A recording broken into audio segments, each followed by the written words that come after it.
Psychology आपकी personality के बारे में क्या कहती है, इसके बारे में आप क्या जानना चाहते हो? मैं आपको समझाता हूँ कि साइकोलॉजी आपकी पर्सनैलिटी के बारे में क्या कहती है। और जो लोग, मैं इस बारे में श्योर हूँ कि वो इससे अच्छे से रिलेट कर पाएंगे, और जिनके अंदर ये पर्सनैलिटी की क्वालिटीज नहीं होंगी वो इस बात से शॉक होंगे कि हाँ ऐसा भी होता है, लेकिन जिसमें होंगी वो इस बात से बिल्कुल भी डिसएग्री नहीं करेंगे, बिल्कुल एग्री करेंगे। तो आइए चलते हैं ज्ञान की ओर। तो आपने देखा होगा, सबसे पहले मैं यही बता दूं कि आपने देखा होगा घर के अंदर जो सबसे बड़ा बच्चा होता है घर का, वो एक बॉस की तरह बन के रहता है। वो ऑर्डर देता है अपने नीचे वाले बच्चों को, जो उसके भाई बहन होते हैं, जो छोटे भाई बहन होते हैं, वो उसको ऑर्डर देता है बहुत ज्यादा। वो बॉस बन के रहता है। और उसमें ये क्वालिटी भी होती है कि उसको, जो उसके माँ बाप होते हैं, वो हमेशा उसको एक रिस्पॉन्सिबल मानते हैं। अपने छोटे भाई के ऊपर भी ध्यान देना, उसे सारे घर के काम के लिए रिस्पॉन्सिबल मानते हैं, और छोटे ये भाई बहन को इरिस्पॉन्सिबल मानते हैं। ये पर्सनैलिटी का जो कैरेक्टर है वो आप पेरेंट्स के अंदर देख सकते हो, और इस बात पे तो बहुत ज्यादा लोग रिलेट करेंगे, है कि नहीं? और जब पेरेंट्स सबसे ज्यादा काम बड़े बच्चों को ही बताते हैं घर के अंदर के, तो वो गुस्से में आकर अपने नीचे वाले बच्चों को ऑर्डर्स बहुत ज्यादा देता है। तो ये उनका बॉस कैरेक्टर होता है, ये तो है ही उनकी पर्सनैलिटी का। और फिर उसको रिस्पॉन्सिबल बनाते हैं उनके पेरेंट्स, ये समझ के कि ये बड़ा है। शुरू से ही पहले जब बच्चा होता है उसको रिस्पॉन्सिबल समझते हैं, और वो फिर इंटेलिजेंट निकलता है। और एक स्टडी करी गई जिसके अंदर की 5000 अमेरिकन थे, ब्रिटिशर्स 4500 थे, और 10,000 जर्मन थे जिन्होंने पार्टिसिपेट किया था। इनके अंदर ये स्टडी करी गई, और उसमें पता चला कि जो बड़े बच्चे थे घर के, वो सबसे ज्यादा इंटेलिजेंट निकले। उनके सबसे ज्यादा हाईएस्ट स्कोर मार्क्स थे टेस्ट के अंदर, इंटेलिजेंस टेस्ट के अंदर मार्क्स किए गए, तो उन्हीं के सबसे ज्यादा मार्क्स थे।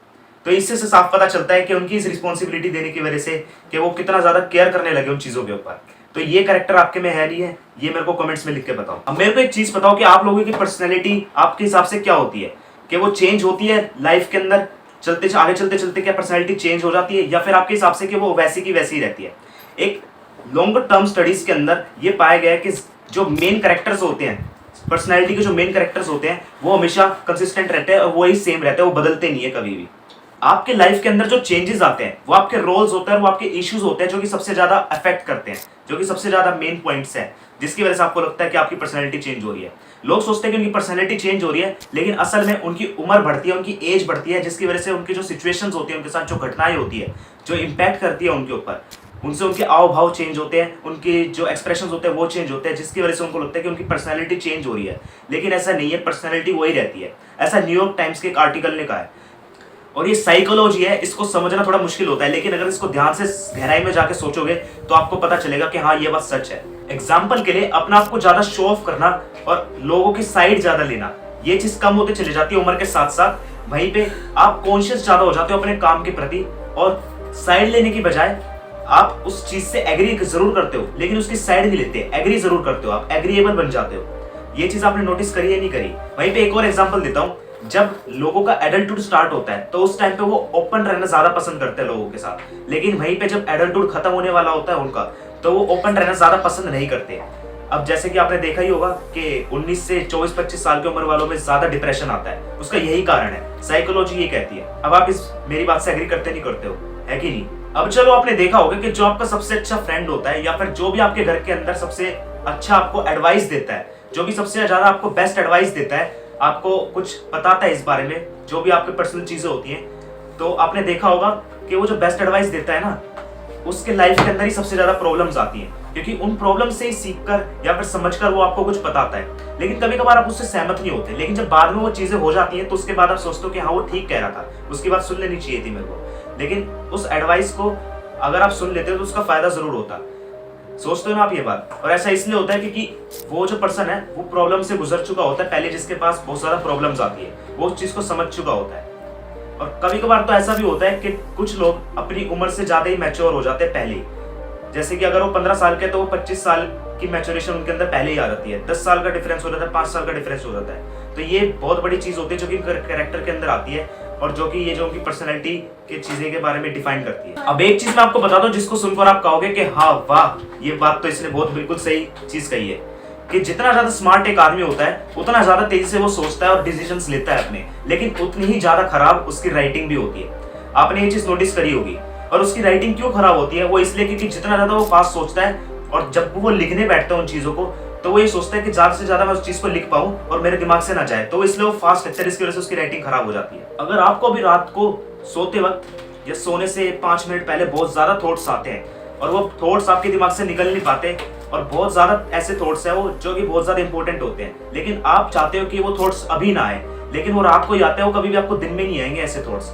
तो मैं एक आपको एडवाइस देता हूँ कि आप उसी वक्त उठकर उन थॉट्स को लिख लिया करो, क्योंकि इससे आपको बहुत बेनिफिट होगा। क्योंकि वो थॉट्स कभी भी आपको अगले दिन या फिर सुबह नहीं आने वाले, वो आपको रात में ही आएंगे, क्योंकि उस टाइम पीस बहुत ज्यादा होती है, और वो जो थिंकिंग आपका दिमाग सोचता है उस समय, वो बहुत ही ज्यादा बेनिफिट होते हैं, जो आपको फ्यूचर में हेल्प करेगी। और ये जो पर्सनैलिटी का कैरेक्टर है, ये खुद मेरे अंदर भी है, इसीलिए मैं आपको रेकमेंड करूंगा कि आप ऐसे कराओ। अब आप सभी ने एक चीज नोटिस करी होगी कि जितने भी इंटेलिजेंट लोग होते हैं, वो उनके जो फ्रेंड्स होते हैं वो बहुत ही कम होते हैं। एक एवरेज पर्सन से अगर कंपेयर किया जाए, तो एवरेज पर्सन के अगर 4 या 5 फ्रेंड है, तो उसके मुश्किल से एक फ्रेंड होगा। और वो भी इसलिए, वो सिर्फ एक सिलेक्टिव फ्रेंड्स रखता है, और वो इसलिए रखता है क्योंकि उसकी थिंकिंग उस पर मैच करती है। अगर उसकी थिंकिंग उससे मैच करेगी, जैसा वो क्रिएटिव सोचता है, जैसा इंटेलिजेंस की वो बातें करता चाहता है, अगर उससे वैसे ही फ्रेंड मिलता है, तो उसका सिर्फ वही एक फ्रेंड होगा, क्योंकि वो चाहता है कि वो भी वैसे ही हो, वो कोई इधर उधर की बातें नहीं करना चाहता। और जितना ज्यादा क्रिएटिव पर्सन होगा, उसके उतने ही ज्यादा कम फ्रेंड्स होंगे, या आपने नोटिस करा होगा।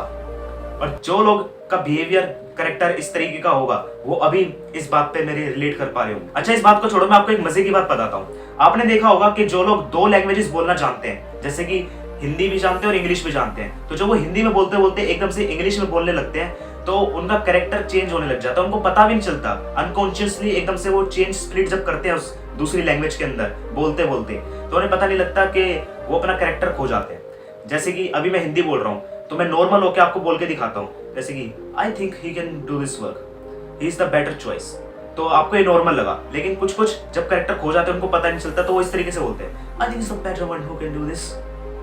तो ये जो एक्सेंट आपने देखा और ये जो एक्सप्रेशंस आपने देखे, कुछ कुछ लोग या फिर ज्यादातर लोग सभी ऐसा करते हैं मेरे हिसाब से, तो क्योंकि उनको एक कॉन्फिडेंस ज्यादा मिल जाता है कि हाँ, हम इस लैंग्वेज को बोल पा रहे हैं। तो उस कॉन्फिडेंस मिलने की वजह से वो कब अपना कैरेक्टर खो जाता है, उनको खुद नहीं पता चलता। तो एक पर्सनैलिटी चेक उनके पास जरूर होता है, और सभी के अंदर होता है जो 2 लैंग्वेजेस बोलना चाहते हैं। नोटिस किया है ना?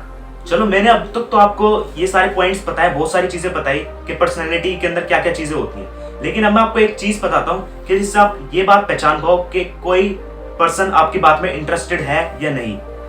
आप कभी भी इस चीज को देखना, एज्यूम करना कि जब 2 लोग बैठे हो आपस में और जब वो बात कर रहे हो, तो अगर एक पर्सन उनमें से हल्का सा पैर अपना साइड में मोड़ लेता है, उसके अपोजिट डायरेक्शन के अंदर हल्का सा भी साइड में मोड़ता है, तो उससे एक स्ट्रॉन्ग साइन मिलता है कि वो उसकी बात के अंदर सहमत नहीं होता, डिसएग्री करता है, या फिर वो चाहता है कि वो उस जगह से उठ के चले जाए।